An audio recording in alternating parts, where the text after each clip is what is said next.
الحمد لله الحمد لله وكفى وسلام على عباده الذين اصطفى اما بعد. حدیث کی کتابوں میں ایک بہت ہی اہم حدیث ہے جس کو حدیث جبریل کے نام سے جانا جاتا ہے. حضرت عمر رضی اللہ تعالیٰ عنہ نے اس حدیث کو بیان کیا ہے.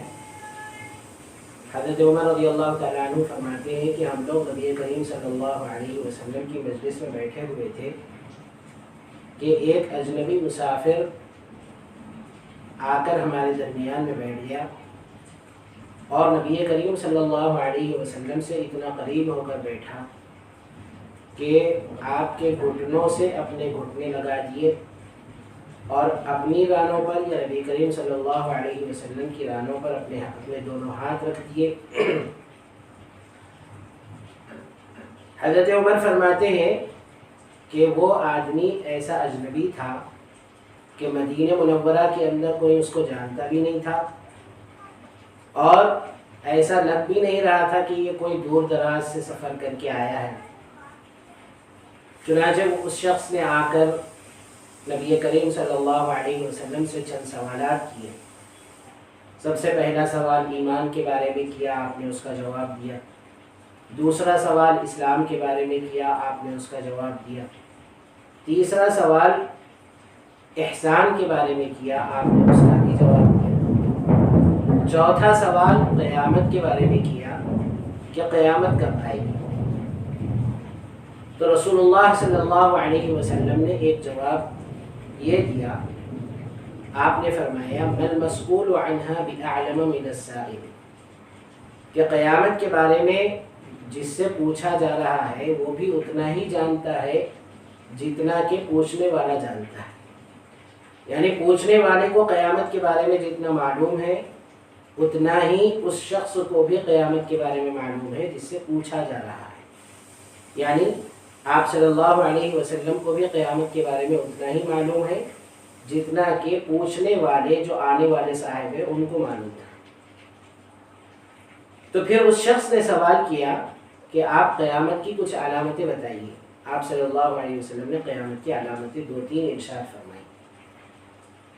دو تین قیامت کی علامتیں آپ صلی اللہ علیہ وسلم نے اس حدیث کے اندر ارشاد فرمائی. اس حدیث کے اندر بہت ساری باتیں ہیں اور یہ حدیث ام الاحادیث کہلاتی ہے اور حدیث جبریل کے نام سے حدیث کی کتابوں کے اندر مشہور ہے. مجھے اس حدیث کے سارے پہلوؤں پر گفتگو نہیں کرنا ہے، میں صرف حدیث کے اس آخری پہلو پر گفتگو کرنا چاہتا ہوں جس میں آپ صلی اللہ علیہ وسلم سے یہ سوال کیا گیا کہ قیامت کب آئے گی. آپ نے ارشاد فرمایا کہ قیامت کے بارے میں مجھے بھی اتنا ہی معلوم ہے جتنا کہ آپ کو معلوم ہے. بعد میں آپ صلی اللہ علیہ وسلم نے حضرت عمر رضی اللہ تعالیٰ عنہ کے سامنے اس کی وضاحت فرمائی کہ وہ جو آنے والے صاحب تھے، وہ آنے والے صاحب جنہوں نے آ کر سوالات کیے تھے وہ حضرت جبرائیل علیہ السلام. تو حضرت جبرائیل علیہ السلام نے آپ سے سوال کیا کہ قیامت کب آئے گی. آپ نے فرمایا کہ جبرائیل جتنا قیامت کے بارے میں تم جانتے ہو اتنا ہی میں بھی جانتا ہوں. مطلب قیامت کے بارے میں نہ تو میں جانتا ہوں نہ آپ جانتے ہیں.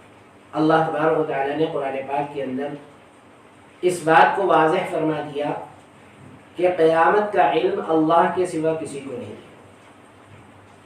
اللہ تعالیٰ کو معلوم ہے کہ قیامت کب آئے گی. اللہ نے قیامت کے بارے میں نہ کسی نبی کو بتایا ہے اور نہ تو کسی فرشتے کو اللہ نے بتایا ہے.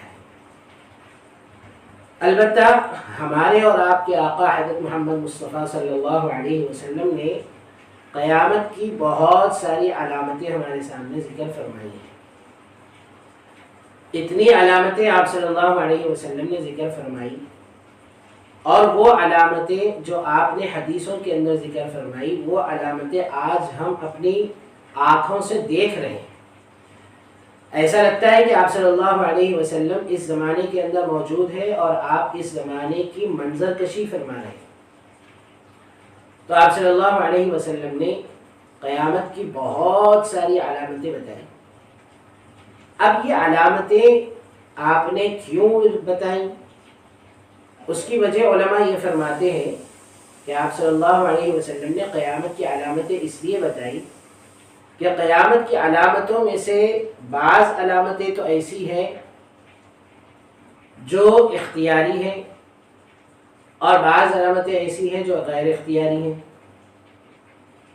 تو جو اختیاری علامتیں ہیں، یعنی جو علامتیں آپ صلی اللہ علیہ وسلم نے قیامت کی بتائی ہیں، اور ان علامتوں سے اور ان فتنوں سے بچنا اگر ہمارے لیے آسان ہے اور ہمارے اختیار میں ہے تو ہم اس سے بچنے کی فکر کریں، اور اگر ان فتنوں اور ان علامتوں سے ہمارے لیے بچنا مشکل ہے اور ہمارے اختیار میں نہیں ہے تو پھر ہم ان سے بچنے کی تدبیریں اختیار کریں، جو تدبیریں اللہ کے رسول صلی اللہ علیہ وسلم نے خود حدیثوں کے اندر بیان فرمائی ہیں۔ انشاءاللہ ان فتنوں والی اور قیامت کی علامتوں والی حدیثوں کو میں ایک ایک کر کے مستند علماء کرام کی حدیث کی کتابوں اور ان کی تشریحات سے آپ حضرات کے سامنے رکھوں گا، تاکہ ان فتنوں سے ہمارے لیے بچنا اور ان فتنوں سے بچنے کی تدابیر اختیار کرنا ہمارے لیے آسان ہو۔ اللہ تعالیٰ کہیں سننے سے زیادہ عمل کی توفیق عطا فرمائے۔